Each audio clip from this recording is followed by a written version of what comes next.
다 함께 시편 100편 4절 말씀 3번 암송하도록 하겠습니다. 시작. 감사함으로 그의 문에 들어가며 찬송함으로 그의 궁정에 들어가서 그에게 감사하며 그의 이름을 송축할지어다. 감사함으로 그의 문에 들어가며 찬송함으로 그의 궁정에 들어가서 그에게 감사하며 그의 이름을 송축할지어다.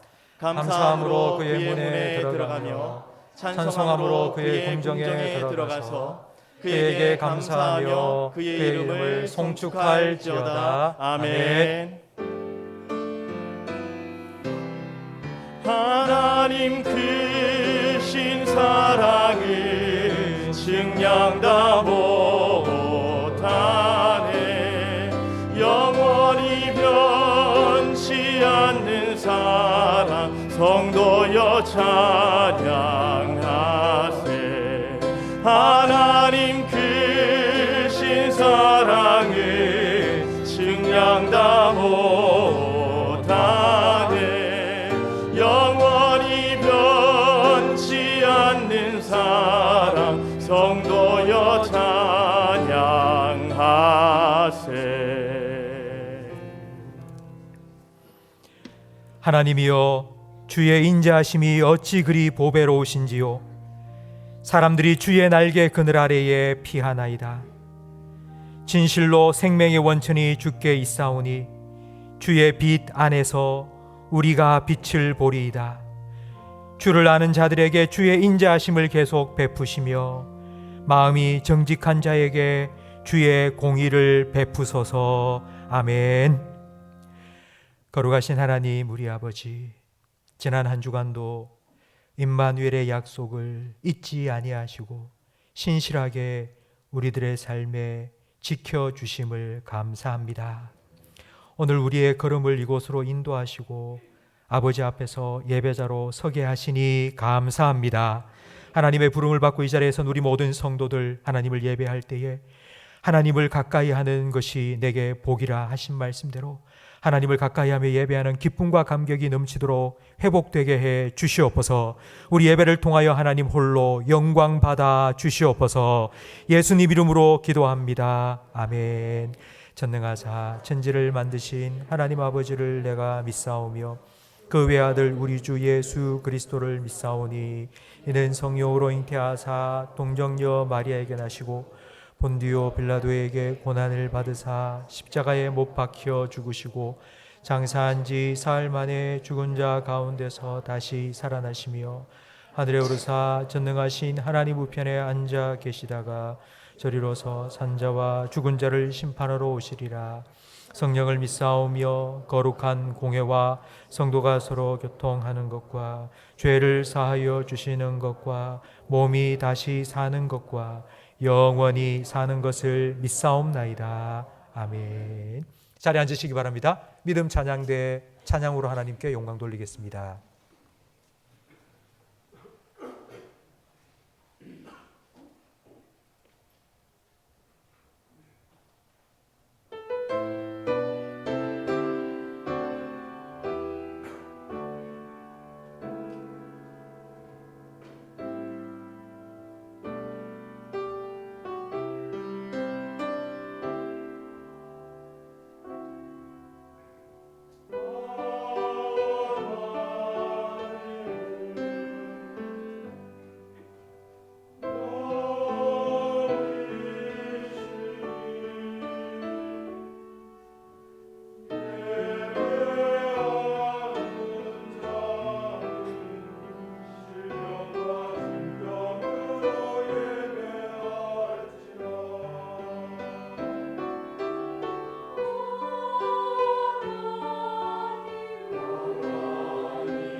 아멘. 찬송가 384장 함께 찬양 드리겠습니다.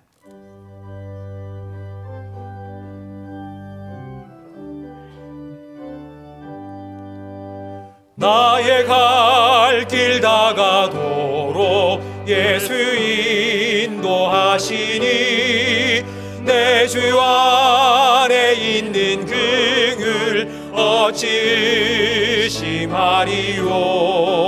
믿음으로 사는 자는 하늘 위로 받겠네.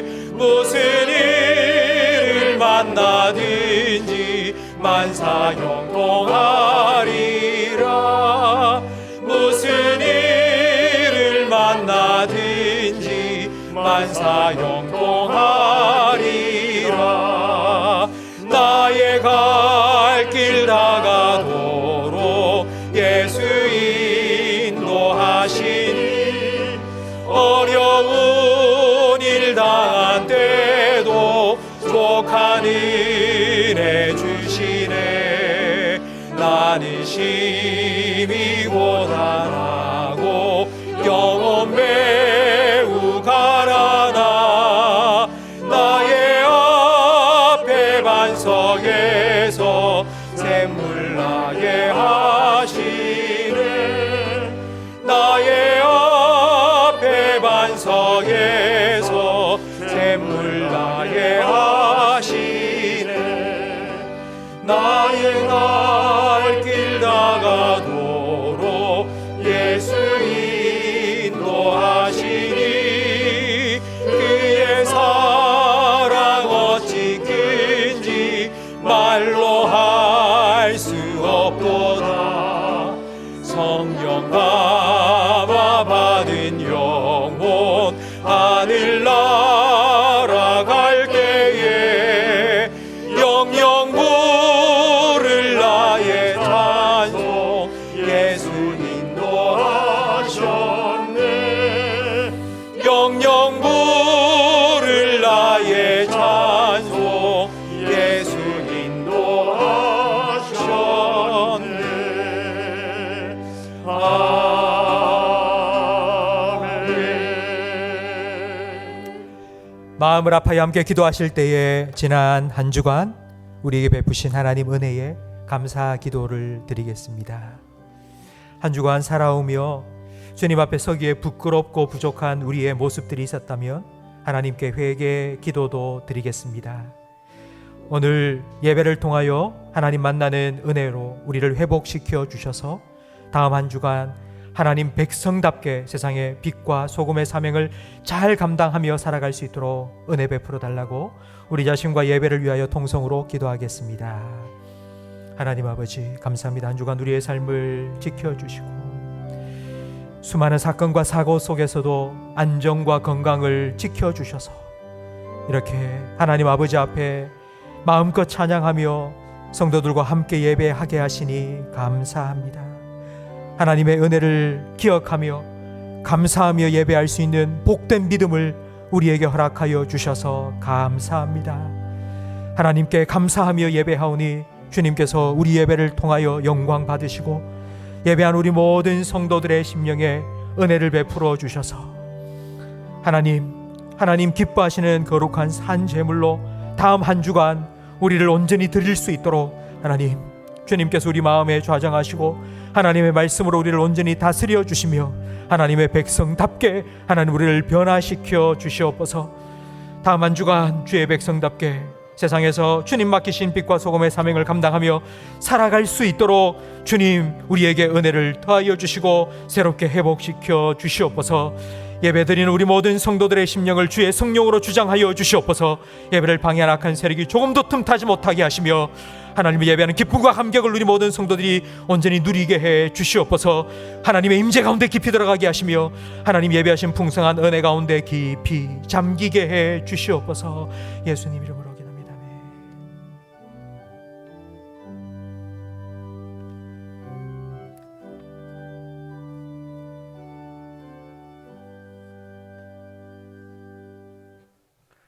우리의 생사화복을 주관하시며 참 소망이 되시는 하나님 아버지, 하나님의 높고 위대하심을 감사드립니다. 지난 한 주간도 주님이 베풀어 주신 은혜 가운데 살게 하시고 거룩한 주일날 하나님의 전에 나와 경배와 찬양을 올려드리니 감사합니다. 이 시간 성령님 예배 가운데 함께하여 주시사 하나님과 연합되는 복된 예배가 될 수 있도록 은혜를 내려 주시옵소서. 예배를 통하여 새 힘을 공급받아 주님의 복된 자녀로 살아가는데 부족함이 없도록 은혜를 내려 주시옵소서. 긍휼을 베푸시는 하나님 아버지, 지난주 이 땅에서 너무나도 가슴 아픈 일이 일어났습니다. 귀하고 소중한 생명들이 불의의 사고로 많은 희생자를 발생하였습니다. 큰 고통과 슬픔에 잠긴 가족들을 만나 주시고 위로와 평안을 내려 주시옵소서. 병상에서 치료 중인 부상자들도 속히 회복시켜 주시옵소서. 소망이 되신 하나님 아버지, 우리의 영을 흐리게 하는 악한 세력들을 물리쳐 주시고 세상에서 위로를 찾는 것이 아니라 오직 하나님이 주시는 위로 속에 살아가는 이 나라 청년들이 되게 인도하여 주시옵소서. 이 나라를 통치하시는 하나님 아버지, 전쟁의 위협에서 지켜주시고 다스려 주시옵소서. 북한의 무력 도발로 국내외적으로 불안한 가운데 있습니다. 전쟁은 하나님께 속한 것임을 알게 하시고 하나님의 뜻이 이 땅 가운데 임하게 하여 주시옵소서. 위정자들이 당리당략이 아닌 정의와 공의를 실천하며 정치적 경제적으로 어려울 때일수록 서로 이해하며 협력하고 베푸는 마음을 주시옵소서. 먼저 믿는 저희들은 지금은 기도할 때임을 알게 하여 주시옵소서. 모든 성도님들이 믿음의 반석 위에서 구원의 확신을 가지고 살아가게 하시며 주님 주시는 지혜와 능력으로 빛과 소금의 역할을 잘 감당하게 하여 주시옵소서. 연말당회가 진행 중에 있습니다. 우리 교회가 내년을 잘 준비하고 계획하게 하셔서 하나님께서 우리 교회에 내려주실 복을 기대하며 새 일을 이루어가는 교회 되게 하여 주시옵소서. 11월 17일 수능을 준비하는 21명의 수험생들 지금까지 잘 준비하게 하시니 감사합니다. 지혜와 명철을 더하여 주시고 감기에 걸리지 않게 하시어 준비한 수능을 잘 치르게 은혜를 내려 주시옵소서. 하나님을 향한 비전을 꿈꾸는 청년들이 다 되도록 주님 이끌어 주시옵소서. 영아부부터 청년부에 이르는 교육기관 위에 축복하여 주시옵소서. 그들이 하나님 말씀을 잘 배우고 들어서 하나님의 능력을 체험하는 청소년들이 다 되게 하나님 인도하여 주시옵소서. 육신의 질병과 물질로 인하여 힘들어하는 성도님들의 손을 잡아주시고 하나님만 바라보고 의지함으로 속히 일어나고 회복되는 은혜를 경험하게 하여 주시옵소서. 최요셉 선교사님 재활 치료를 잘 받게 하심을 감사드립니다. 깨끗하게 회복되어서 사역지로 복귀하여 남은 사역을 잘 감당하게 하여 주시고 가족들 위에도 하나님 함께하여 주시옵소서. 금동철 선교사님 사역지 위에도 함께하시며 또한 선교 훈련 중이신 인국짐 선교사님께서도 지혜를 주시어 훈련을 잘 마무리할 수 있게 은혜를 내려 주시옵소서. 15분의 협력 선교사님 위에도 동일한 은혜를 내려 주시옵소서. 아름다운 찬양을 올려드리는 찬양대에 찬양을 받아주실 줄 믿습니다. 찬양대원들을 축복하여 주시고 모든 성도님들도 날마다 주님을 찬양하는 삶을 살아가기에 은혜를 내려 주시옵소서. 지흥재 담임 목사님을 붙들어 주시옵소서. 교회와 성도들을 목양함에 있어서 영육간에 강건하게 세워주시고 말씀의 능력을 주셔서 선포되어지는 말씀에 모든 성도님들의 영적인 길을 열어주셔서 하나님의 음성을 듣는 시간이 되게 역사하여 주시옵소서. 올해도 얼마 남지 않았습니다. 남은 시간 아버지께서 원하시고 기뻐하시는 삶을 살아가는 모든 성도님들이 되게 인도하여 주시옵소서. 우리의 힘과 능력 되시는 예수 그리스도 이름으로 간절히 기도드립니다. 아멘.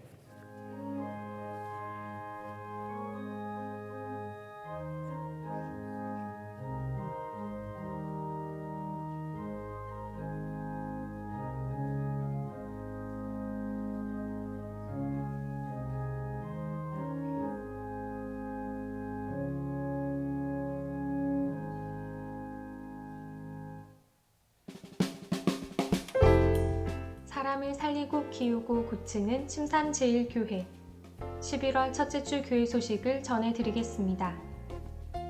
1, 6 여전도회 원래회가 2부 예배 후 있습니다. 교육위원회가 오후 예배 후 초동부실에서 모입니다. 연말당회가 오후 예배 후 당회실에서 속회됩니다. 재직회가 다음 주 2부 예배 후 대예배실에서 있습니다. 한나 1, 3 여전도회 원래회가 다음 주 2부 예배 후에 있습니다. 훈련위원회가 다음 주 2부 예배 후 103호에서 모입니다. 2023년 교회를 섬길 봉사자를 모집합니다. 주보 삽지에 있는 사역 지원서 및 교사 지원서를 작성하셔서 11월 20일 주일까지 사무실로 제출해 주시기 바랍니다. 침산 제1어린이집 원아를 모집 중에 있습니다. 수능 수험생 명단이 주보에 나와 있습니다. 성도님들의 기도 부탁드립니다. 하나님의 새 일을 기대하는 침산 제1교회 찬송가 213장 1절 찬양드리며 봉헌하겠습니다. 나의 생명 드리니 주여 받아주셔서 세상 살아갈 동안 찬송하게 하소서.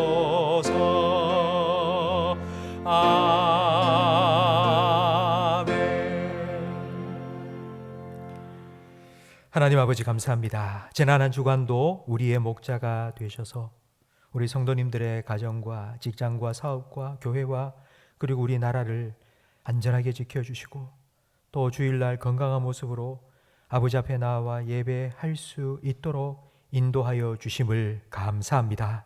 우리가 이 땅 살아가며 누리는 모든 좋은 것들이 하나님께서 주신 선물임을 믿고 감사함으로 예배하며 예물을 올려드리오니 기뻐 받아 주시옵소서. 드려진 이 물질이 사용되어지는 곳마다 하나님의 영광이 드러나게 하시고 예수님의 사랑이 흘러가게 해 주시옵소서. 드린 손길 위에는 30배, 60배, 100배의 풍성한 은혜를 부어주셔서 축복의 통로, 사랑의 통로, 은혜의 통로로 이 땅을 살아가게 해 주시옵소서. 그리하여 힘든 이 세상에 우리 성도들 인하여 주변에 웃을 일, 기뻐할 일들이 많이 생겨나게 해 주시옵소서. 우리에게 맡겨주신 기도의 파수꾼, 기도의 불침번의 사명을 감당하며 기도할 때에 하나님, 이 나라와 이 민족 가운데 하나님의 긍휼과 위로와 자비와 인자하심을 가득 채워 주시옵소서. 환절기에 우리 모든 성도님들 건강을 지켜 주시옵소서.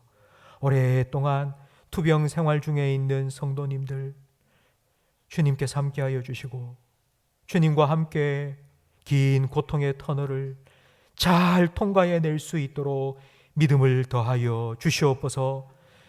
오랫동안 고통하는 가족들을 옆에서 간병하는 우리 성도님들 마음 지치지 않도록 하나님께서 날마다 새 힘 주시고 위로하여 주시옵소서. 내년도 계획을 세우고 예산도 세우고 사람도 세우고 있사오니 우리들에게 자원하는 심령을 허락하여 주셔서 주님의 몸된 교회, 지체된 성도로서 서로 짐을 나누어지며 함께 섬길 수 있는 우리 교회 우리 모든 성도들이 되게 해 주시옵소서. 하나님의 말씀을 듣기 원합니다. 성령님 지혜와 계시형으로 이 시간 우리 가운데 역사하셔서 우리의 마음의 눈과 귀를 밝혀주시고 열어주시고 내게 주시는 하나님의 말씀을 듣게 해주시고 그 말씀에 붙잡힌 바 되게 하시며 그 말씀의 성취를 한 주간 삶 속에 경험하며 살아가게 해 주시옵소서. 예수님 이름으로 기도합니다. 아멘.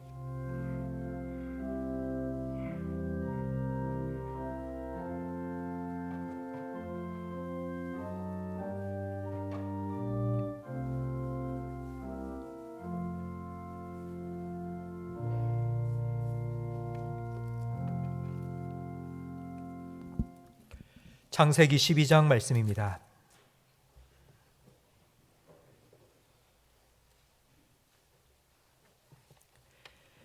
창세기 12장 1절부터 4절까지 저와 성도님들 한 절씩 번갈아가며 읽겠습니다. 여호와께서 아브라함에게 이르시되 너는 너의 고향과 친척과 아버지의 집을 떠나 내가 내게 보여줄 땅으로 가라.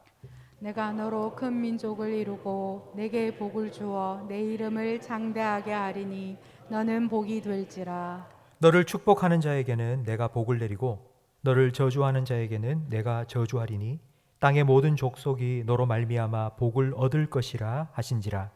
이에 아브라함이 여호와의 말씀을 따라갔고 롯도 그와 함께 갔으며 아브라함이 하란을 떠날 때에 75세였더라. 아멘. 우리 좌우에 계신 분과 인사 나누겠습니다. 잘 오셨습니다. 은혜 많이 받으세요. 터닝 포인트라는 말이 있습니다. 터닝 포인트는 전환점, 변곡점이라고도 번역될 수 있습니다. 전환점이라는 말은 그 앞뒤가 완전히 달라진 것입니다. 변곡점은 수학 시간에 그래프를 그릴 때에 그래프가 밑으로 뚝 떨어지다가 갑자기 방향을 확 바꾸어서 올라가는 그 지점, 바로 그것이 터닝 포인트입니다. 누구나 일생에 한두 번은 터닝 포인트를 경험합니다. 혹시 여러분에게는 이런 터닝 포인트가 있으셨습니까? 여러분의 생각이 확 바뀐 그와 같은 순간이 있으셨습니까? 여러분의 살아가는 삶의 방식이 앞뒤가 완전히 달라졌던 그런 때가 여러분에게는 있으셨습니까? 어떤 사람은 질병이나 사고, 죽을 고비를 넘기면서 인생에 대한 생각이 달라집니다. 또 어떤 사람은 가까운 사람, 사랑하는 사람의 죽음을 보면서 인생관이 변합니다. 또 어떤 사람은 책을 읽다가 그 책의 한 구절 때문에 마음의 생각이 달라지기도 합니다. 저는 제 인생의 터닝 포인트 중에 한 순간이 결혼입니다. 모태신앙으로 머릿속으로는 하나님의 사랑을 늘 알고 살아왔지만 제가 가슴 깊이 하나님의 사랑을 깨닫게 된 것이 결혼입니다. 제가 아내를 사랑하는 것보다 천배 만배 하나님이 나를 사랑하시는구나, 그것을 가슴 절절히 느낀 제 신앙의 터닝 포인트가 바로 결혼이었습니다. 우리 예수 믿는 성도들은 하나님의 말씀 한마디에 인생의 전환점이 찾아오기도 합니다. 특별히 오늘 우리가 함께 읽은 본문 말씀, 이 아브라함이 하나님의 말씀을 듣고 아버지 집을 떠난 바로 이 사건은 수많은 하나님의 사람들에게 인생의 터닝 포인트가 되었습니다. 저는 삼형제 중 장남입니다. 제가 목회를 하고 있고요. 제 바로 밑에 동생은 인도 선교사로 사역하고 있습니다. 제 바로 밑에 동생은 참 농땡이였습니다. 사고도 많이 치고 그리고 문제도 많이 일으켰는데 어느 날 갑자기 가족 불러놓고는 무릎을 딱 꿇고는 하나님께서 나를 선교주로 보냅니다. 그러면서 오늘 본문 말씀 창세기 12장 1절 말씀, 아버지 집을 떠나라, 내가 너에게 지시할 땅으로 가라, 내가 하나님을 따라서 선교하러 가겠습니다 라고 폭탄 선언을 하기도 했습니다. 오늘 본문은 아브라함의 인생의 터닝 포인트입니다. 아브라함이 어떻게 인생의 터닝 포인트를 경험하게 되었는지, 그리고 아브라함의 이 인생 전환점이 오늘 우리에게 어떤 의미가 있는지를 오늘 말씀을 통하여 함께 살펴보겠습니다. 특별히 오늘 이 자리에 계신 성도님들 중에 혹시 여러분 지금 내 인생이 너무 밋밋하다, 이대로는 안 되겠다, 내 인생의 터닝 포인트가 필요하다, 내 신앙의 전환점, 변곡점이 필요하다, 계속 내려오는 것이 아니라 찍고 올라가는 변화가 필요하다라고 생각되시는 분이 계신다면 오늘 말씀을 통하여 여러분의 삶의 터닝 포인트를 주시는 하나님을 만나시기를 주님의 이름으로 축원합니다. 교회를 오래 다니신 분들은 오늘 본문의 이야기를 너무나도 잘 알고 있습니다. 아브라함의 별명 믿음의 조상입니다. 아브라함은 순종의 사람입니다. 하나님이 아버지 집을 떠나라 하니 떠났습니다. 100세가 되어 주신 아들 이삭 바치라 하니 그날 다음 날 아침에 일찍 일어나 그를 제물로 바치려고 떠났습니다. 이런 아브라함의 믿음과 순종을 지나치게 강조하다 보니 아브라함도 우리와 똑같은 사람이라는 사실을 자주 잊어버릴 때가 많습니다. 우리는 아브라함을 특별한 사람이라고 생각합니다. 믿음이 대단히 좋은 사람, 그리고 특별한 믿음을 가진 사람, 믿음의 조상이라고 불릴 만한 그런 믿음의 소유자라고 생각합니다. 우리가 이렇게 생각하는 이유는 나는 그렇지 않다고 말하고 싶어서입니다. 아브라함은 그런 믿음을 가진 사람일지 몰라도 나는 그렇지 않아. 나는 특별하지가 않아. 그래서 아브라함 이야기를 내가 읽지만 그러나 이 말씀과 나하고는 별로 상관이 없어 라고 생각합니다. 오늘 본문 1절 말씀을 보십시오. 여호와께서 아브라함에게 이르시되 너는 너의 고향과 친척과 아버지 집을 떠나 내가 내게 보여줄 땅으로 가라. 떠나라고 말합니다. 요즘은 핵가족 시대입니다. 부모와 자녀가 함께 살다가 자녀가 고등학교 들어가고 대학교 들어가면서 자녀가 부모를 떠나는 경우도 많습니다. 기숙사 생활을 하고요. 대학 가면 다른 지역에 있는 대학교 기숙사에 들어가면서 부모를 떠납니다. 자녀가 결혼하면 부모가 이렇게 말합니다. 떠나라. 같이 살면 힘들다, 괴롭다. 그러니 결혼하고 집을 떠나라 라고 말합니다. 그러나 아브라함 때는 완전히 다릅니다. 그때는 농사를 지었습니다. 목축업을 했습니다. 일손이 많이 필요합니다. 가족 4촌, 5촌, 6촌 할 것 없이 함께 모여서 서로 일을 나누어 살아야 할 수 있는 그런 삶이었습니다. 그런데 하나님께서는 고향, 친척, 아버지 집을 떠나라고 말씀하십니다. 요즘은 이사하기가 예전보다는 쉬워졌습니다. 전화 한 통 하면 익스프레스 포장이사 전문 업체에서 딱 나와서 박스에 물건 다 담아주고 옮겨서 다 풀어서 넣어주고 이사하기가 참 편리해졌습니다. 돈만 주면 다 됩니다. 그런데 아브라함 때는 포장이사가 없었습니다. 가족들 다 데리고 살림살이 전부 다 이고 지고 여러분 그렇게 몇 날 며칠을 걸어서 이사를 한다? 도적대들의 표적이 되기 쉽습니다.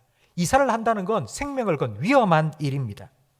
여러분 지금 여러분이 살던 집을 떠나 이사한다고 생각해 보십시오. 여러분 이사를 하신다고.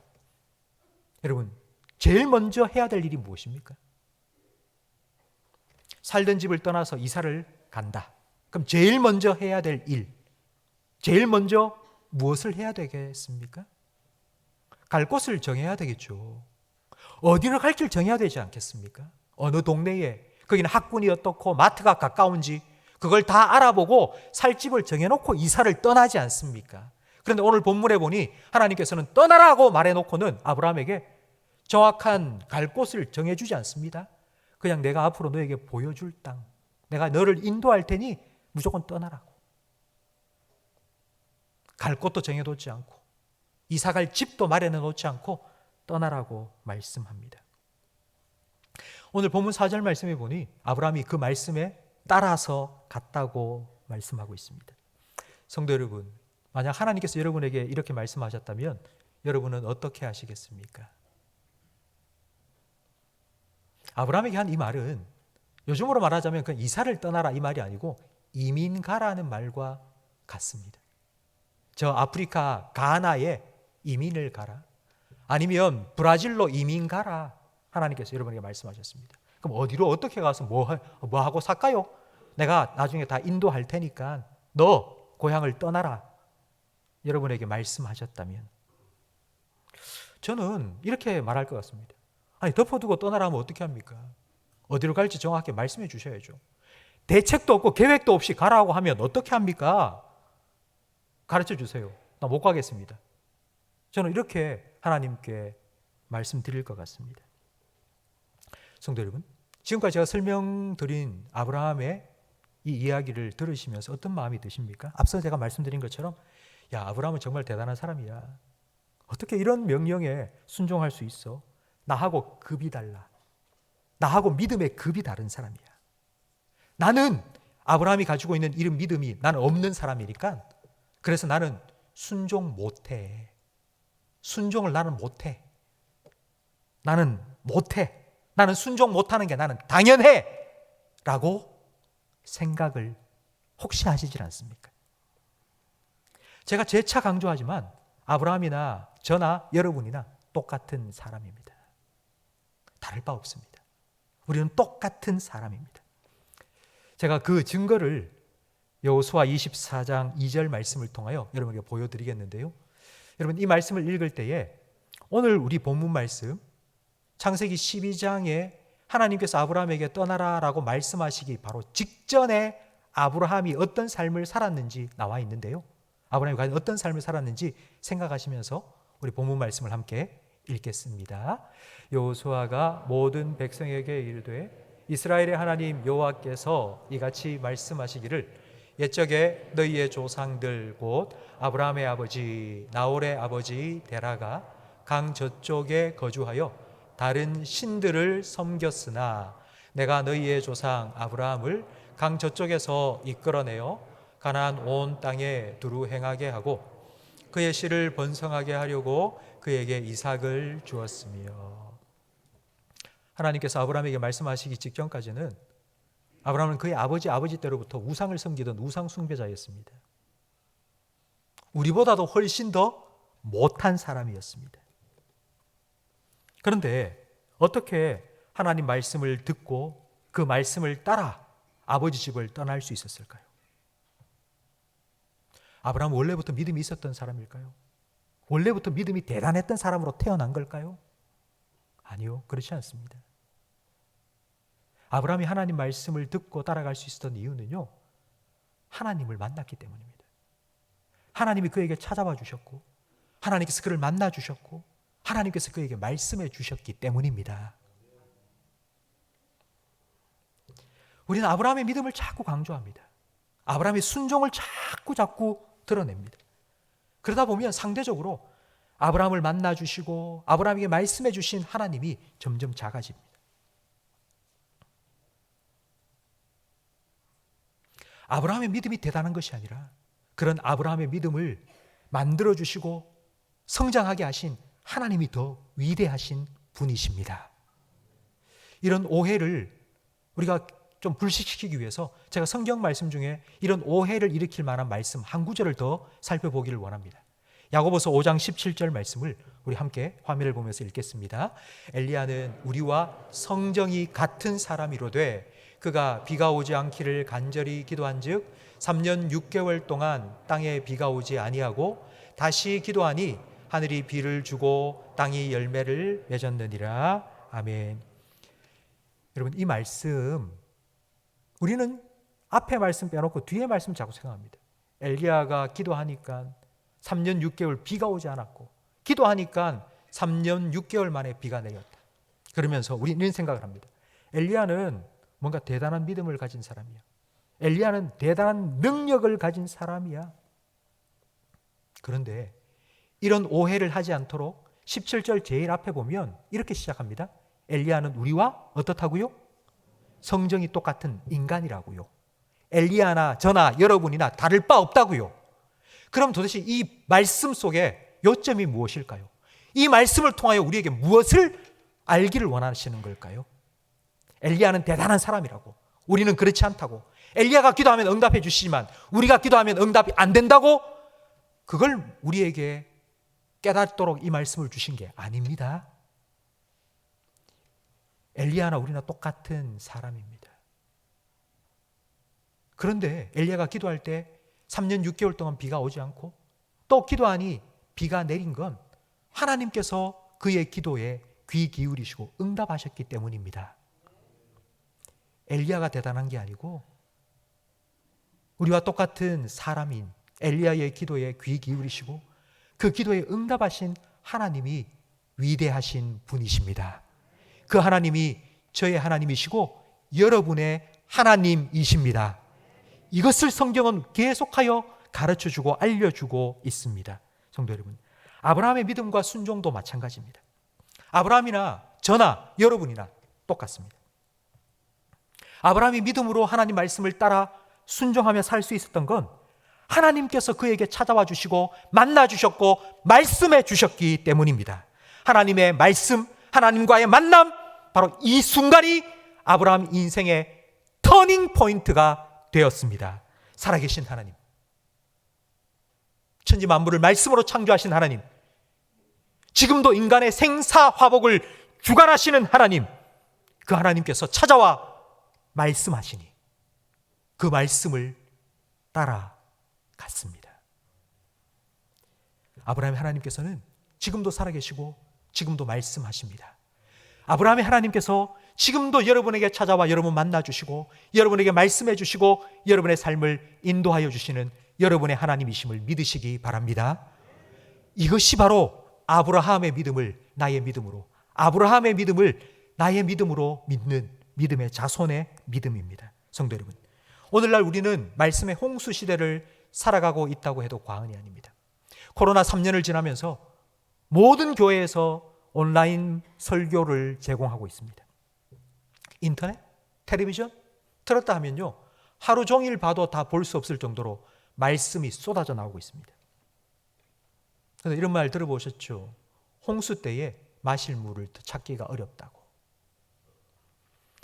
수많은 말씀이 쏟아져 나오고 있는데, 그러나 이런 시대 속에 나에게 주시는 하나님의 말씀을 듣기가 더 어렵습니다. 오늘 본문 말씀을 읽으면서 와, 아브라함 참 대단해. 아브라함은 하나님의 말씀에 순종하는 믿음의 조상이잖아. 와, 아브라함 대단해. 나하고는 뭔가 다른 사람이야. 아브라함은 나하고 뭔가 달라. 나는 못해. 나는 안 돼. 나는 순종 못해. 그게 당연해. 그렇게 생각하면서 이 말씀과 나를 자꾸 분리시킵니다. 나하고 상관없는 말씀으로 만들어버립니다. 말씀을 들으면서 은혜는 받습니다. 맞는 말이야. 감동이 되었어. 은혜는 받습니다. 그러나 그 말씀을 따라가지는 않습니다. 말씀을 들으면서는 이 목사님 설교 참 잘하네, 맞는 말 잘하네 라고 평가는 잘합니다. 그런데 그 말씀을 하나님의 말씀으로 받지는 않습니다. 하나님 말씀을 들으라고, 그 말씀을 따라 살라고, 그 말씀에 순종하라고 얘기하면 성도님들이 불편해하십니다. 불편해하면서 또 한편으로는 이런 마음도 마음속에 듭니다. 이거 하나님의 명령인데, 하나님의 말씀인데 이 말씀 따라 살지 않으면 괜히 내 삶 가운데 안 좋은 일이 생기지 않을까, 이런 불안함이 찾아오기도 합니다. 그러니까 하나님의 말씀이라고, 하나님 말씀에 순종해야 된다고, 이 말씀을 따라 살라고 말하면 우리 성도님들 마음속에는 한편으로는 불편하고 한편으로는 불안하고, 이와 같은 마음을 예수전도단의 설립자인 로렌 커닝햄 목사님께서는 벼랑 끝에 서는 용기라는 책 속에서 아주 잘 설명을 해줍니다. 로렌 커닝햄 목사님은 독수리가 자기 새끼 독수리를 이렇게 나는 법을 가르치는 이야기를 비유로 들어서 설명을 해줍니다. 독수리는 새끼 독수리를 벼랑 끝에 딱 데리고 갑니다. 벼랑 끝에 딱 세워놓고는 어미가 날개로 새끼를 잡고 밉니다. 이렇게 벼랑 끝으로 더 쭉 밉니다. 그럼 새끼는 떨어지면 죽는 줄 알고 끝까지 붙잡고는 막 꼼짝 안 하고 으악 하고 버팁니다.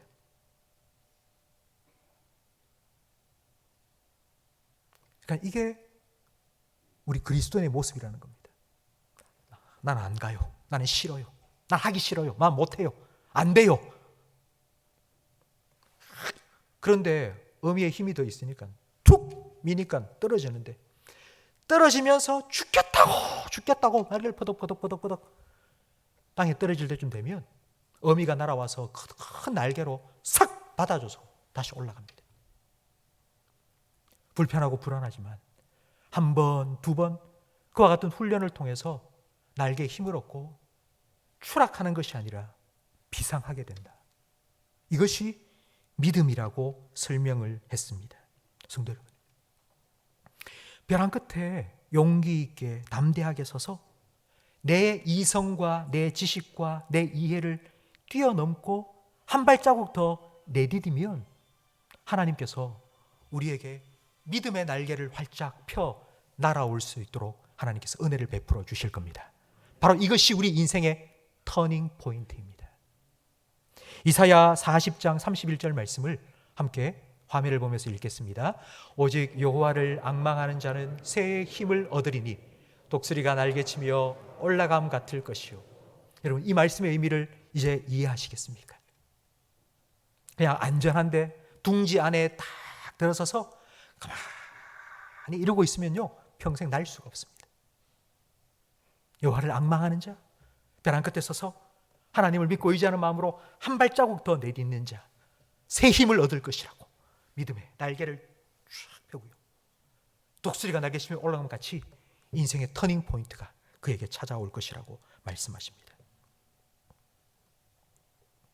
오늘 본문 2절 말씀을 함께 보시겠습니다. 내가 너로 큰 민족을 이루고 내게 복을 주어 내 이름을 창대하게 하리니 너는 복이 될지라.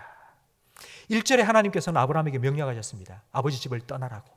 그리고 2절에서는 우리가 이 2절 말씀을 하나님께 주신 약속이라고 알고 있습니다. 떠나면 이제 하나님께서 복을 주신다, 이런 약속을 하나님 주셨다고 우리는 알고 있습니다. 여러분, 명령하신 것에 순종하면 하나님이 약속하신 복을 받는다라고 생각을 하신다면 과연 아브라함은 이 복을 받을 만한 순종의 삶을 살았을까요? 아브라함의 삶을 보면 불순종한 일들이 너무 많습니다. 애굽에 내려가서 애굽 왕 바로에게 자기 아내를 누이라고 속이고 아내를 빼앗긴 적도 있고요.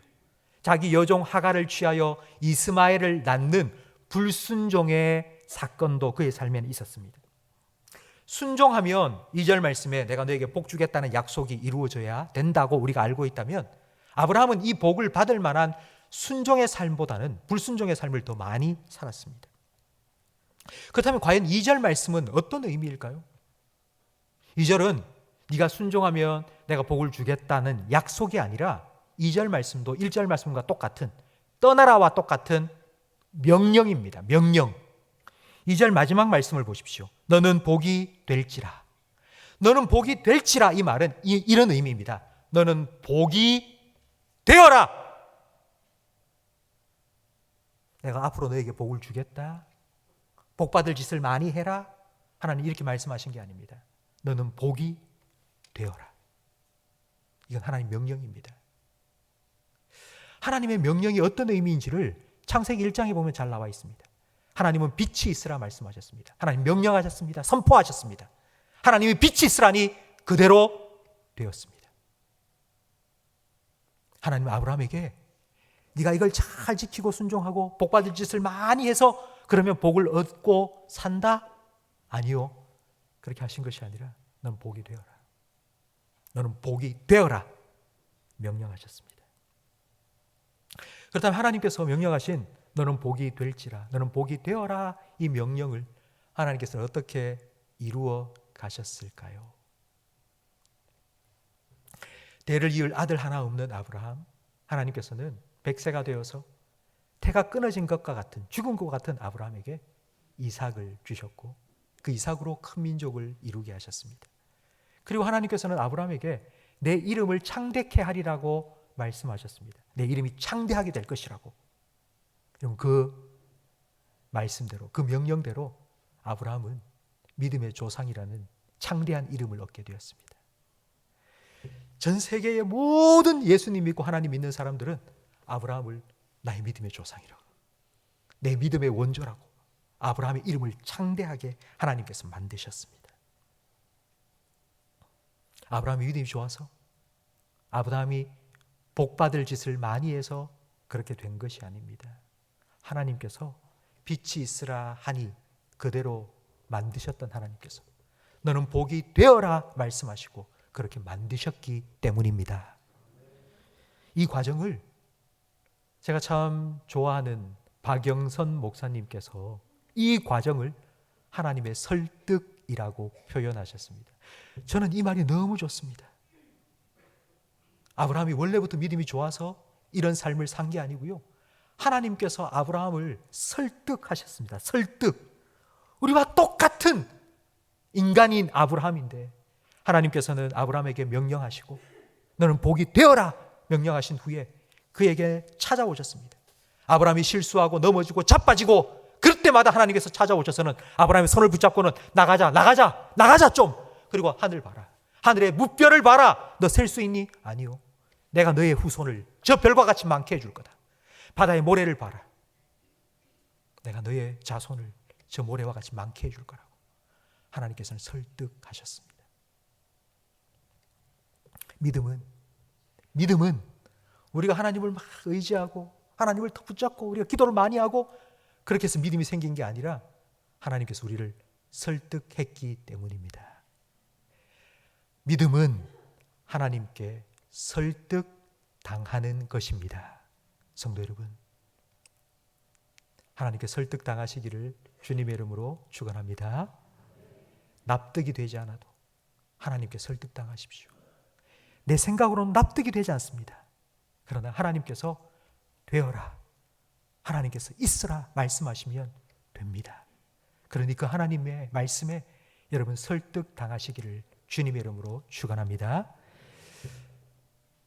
하나님의 말씀에 설득당한 한 사람의 이야기를 성경 속에서 제가 해드리겠습니다. 베드로가 밤새도록 물고기를 잡았는데 허탕쳤습니다. 그 다음날 아침에 예수님께서 베드로에게 이렇게 말씀하셨죠? 깊은 데로 가서 그물을 던져라. 어떻게 그 일이 일어났는지 우리 좀 자세한 말씀을, 우리 성경 말씀을 함께 읽어보면서 살펴보겠는데요. 우리 누가복음 5장 3절 말씀 함께 읽겠습니다.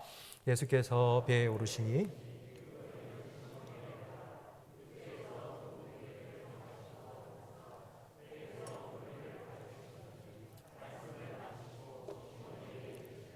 깊은 데로 가서 그물을 내려 고기를 잡으라. 시몬이 대답하여 이르되 선생님, 우리들이 밤이 새도록 수고하였으되 잡은 것이 없지만은 말씀에 의지하여 내가 그물을 내리리이다 하고 그물이 찢어질 정도로 고기를 심히 많이 잡았더라. 아멘.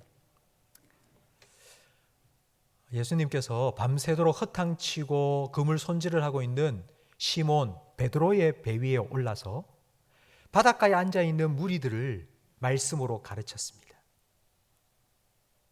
그러니까 베드로도 옆에서 예수님의 말씀을 다 들었겠죠.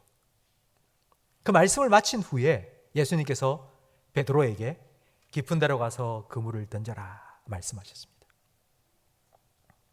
베드로는 평생을 바닷가에서 물고기 잡고 잔뼈가 굵어온 그런 베테랑 어부입니다. 경험이 있습니다. 지금 해가 떠가지고 점점 수온이 올라갈 때에 깊은 데로 가서 그물을 던지면 물고기 잡을 수 없습니다. 한 번도 그렇게 잡아 본 적이 없습니다. 말도 안 되는 소리를 지금 예수라는 사람이 하고 있습니다. 말이 안 됩니다. 말이.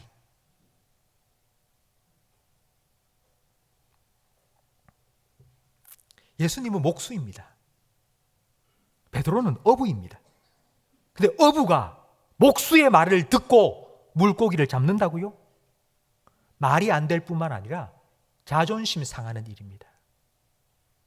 내가 누구보다도 잘하는 일인데, 내가 이 일을 평생 해왔는데, 내가 이걸 누구보다 잘할 수 있는데, 근데 이렇게 하라고? 저렇게 하라고? 기분 나쁩니다. 그런데 예수님의 말씀을 듣고 그 말씀에 의지해서 내가 그물을 던지겠습니다. 베드로의 어부 인생 중에 가장 많은 고기를 잡은 날, 역사적인 날이 되었습니다. 근데 그게 중요한 게 아니고요. 베드로의 인생의 터닝 포인트가 그날입니다. 물고기 잡으며 평생 살아야 될 베드로가 사람을 낚는 어부가 된 인생의 터닝 포인트가 바로 이 순간에 일어난 것입니다. 그 후로도 베드로는 실수하고 넘어졌습니다. 그때마다 예수님께서 찾아와 주셨습니다. 베드로야, 너는 반석이 될 거야. 베드로야, 내가 너를 여전히 사랑한다고. 예수님께서는 베드로를 반석과 같은 믿음의 사람으로 기어코 만들어 가셨습니다. 베드로를 베드로로 만드셨습니다. 성도 여러분, 시몬을 베드로 반석이라고 부르시고 고기 낚는, 물고기 잡던 베드로를 사람 낚는 어부가 되게 하리라 부르시고 그렇게 만들어 가셨던, 빚어 가셨던 그 예수님께서 저와 여러분의 주님이심을 믿으시기 바랍니다. 로마서 4장 16절 말씀, 우리 화면을 보면서 함께 읽겠습니다. 그러므로 하나님의 약속은 믿음을 통해 주어집니다. 이렇게 하신 것은 하나님께서 아브라함의 모든 자손에게 약속을 은혜로 주시기 위해서입니다. 우리 믿음의 조상 아브라함처럼 믿음으로 사는 사람들 전부가 아브라함의 자손이 됩니다. 아멘. 우리가 평소에 읽는 성경하고 좀 다르죠? 제가 번역을 했습니다. 여러분이 이해하기 쉽도록. 하나님 약속은 믿음을 통해 주어집니다. 왜 이렇게 되느냐? 하나님께서 아브라함을 믿음의 조상으로 만드신 그 과정과 똑같이 아브라함을 믿음의 조상이라 부르는 믿음의 자손인 우리도 그와 똑같은 방식으로 하나님을 믿음으로 하나님 주신 축복을 누리며 살 수 있다는 것을 확인시켜 주기 위해서. 저와 여러분은 아브라함의 믿음과 똑같은 믿음을 가진 아브라함의 자손입니다. 아브라함의 하나님이 나의 하나님이고 여러분의 하나님이십니다. 아브라함을 만나주신 하나님께서 여러분 만나주셨습니다. 아브라함에게 말씀하신 하나님께서 여러분에게도 지금 말씀하고 계십니다. 아브라함을 아브라함으로 만드신 하나님, 아브라함을 믿음의 조상으로 빚어가신 그 하나님께서 여러분도 믿음의 후손, 믿음의 자손으로 만들어가고 계십니다. 이것이 아브라함의 믿음을 나의 믿음으로 가진 믿음의 자손이 가진 믿음입니다. 성도 여러분, 이런 하나님께 여러분의 삶을 한번 맡기시지 않으시겠습니까? 하나님 말씀을 따라 고향 친척 아버지 집을 떠난 아브라함처럼 지금 그렇게 이민 가라 이사 가라 하나님 그렇게 말씀하시는 게 아니고요. 이게 우리에게 어떤 의미냐면요, 네가 가지고 있는 네 생각, 네 지식, 네 경험 그거 좀 내려놓으라고. 벼랑 끝에 선 새끼 독수리처럼 내가 생각할 때 나는 이렇게 살면 진짜 안전할 것 같은데, 여긴 정말 안전지대인데 내가 만들어 놓은 그 둥지 안전지대를 조금 벗어나서 하나님을 믿는 믿음으로 한 걸음만 더 내디딜 수 있는 그와 같은 믿음이 여러분에게도 주시기를 주님의 이름으로 축원합니다. 바로 그 순간이 여러분의 인생의 터닝 포인트가 될 것입니다. 추락이 아니라 비상하게 될 것입니다. 여러분의 인생의 전환점이 그 순간에 일어나게 될 것입니다. 내 수준으로 살아가는 내 인생이 아니고 하나님의 수준으로 살아가는 인생으로 여러분의 삶의 변화가 일어나게 될 것입니다.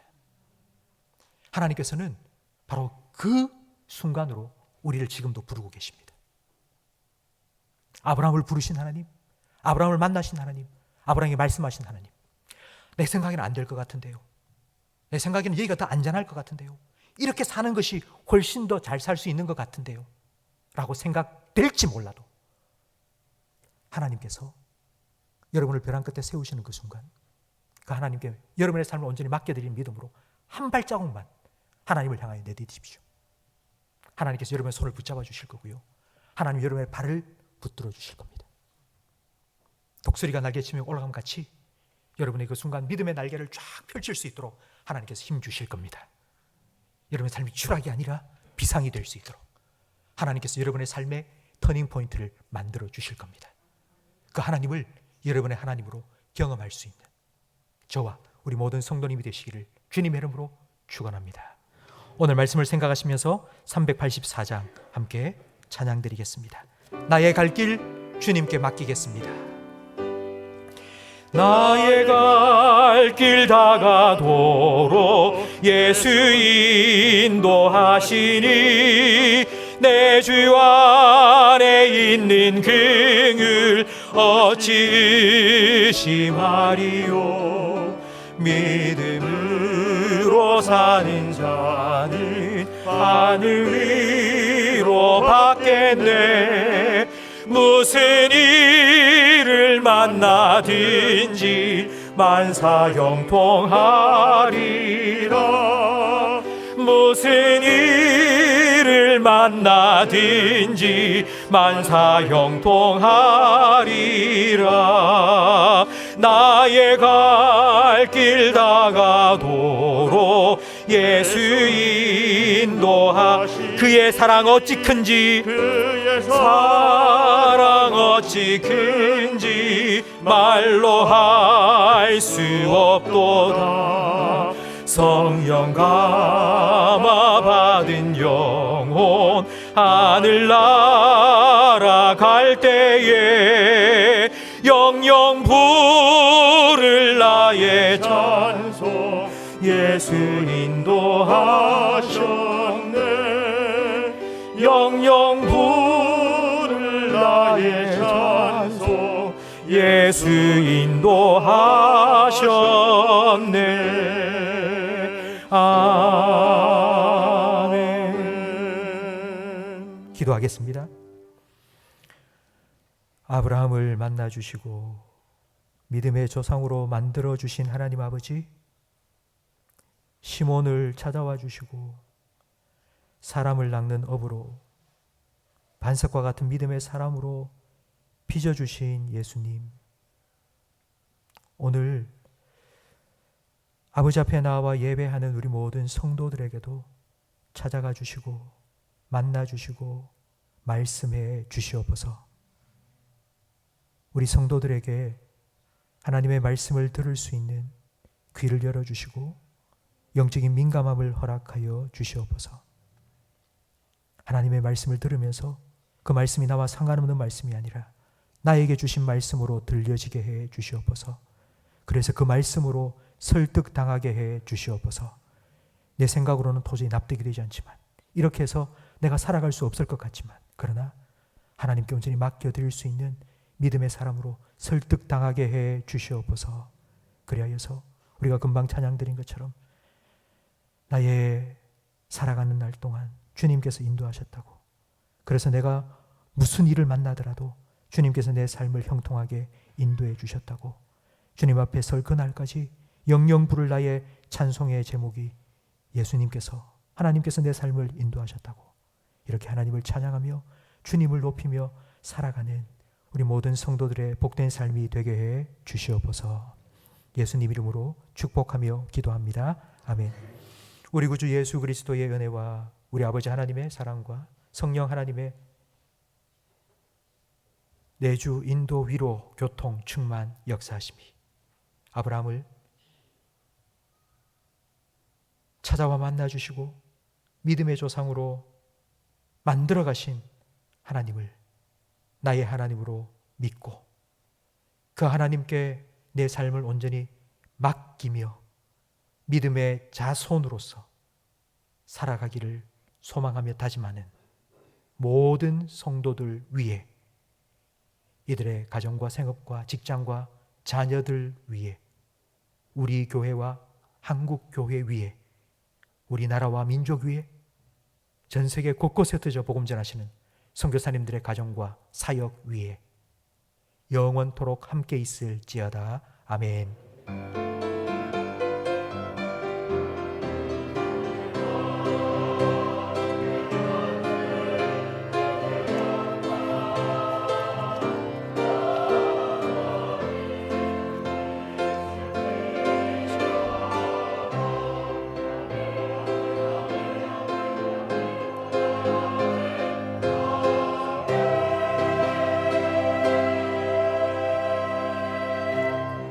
오늘 교회를 찾아주신 모든 분들 주님의 이름으로 환영하며 축복합니다. 교우 소식 전해드리겠습니다.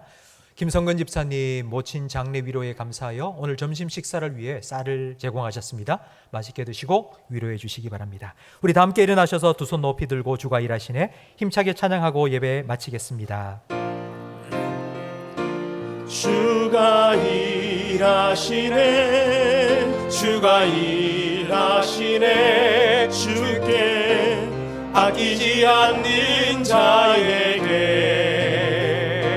주가 일하시네, 주가 일하시네, 신뢰하며 걷는 자에게. 한 번 더 찬양드립니다. 주가 일하시네, 주가 일하시네, 주가 일하시네, 주께 아끼지 않는 자에게 주가 일하시네, 주가 일하시네, 신뢰하며 걷는 자에게. 아멘. 한 주간도 주님과 함께 승리하시기 바랍니다. 날이 저물어 갈 때 빈들에서 걸을 때 그때가 하나님의 때 내 힘으로 안 될 때 빈손으로 걸을 때 내가 고백해 여호와 이래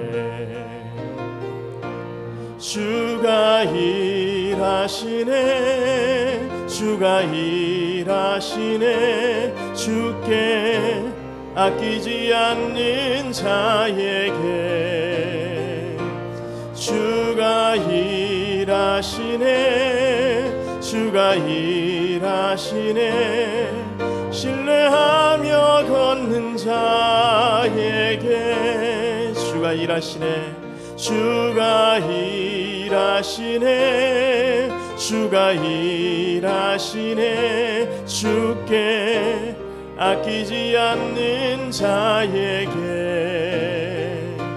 주가 일하시네 주가 일하시네 신뢰하며 걷는 자에게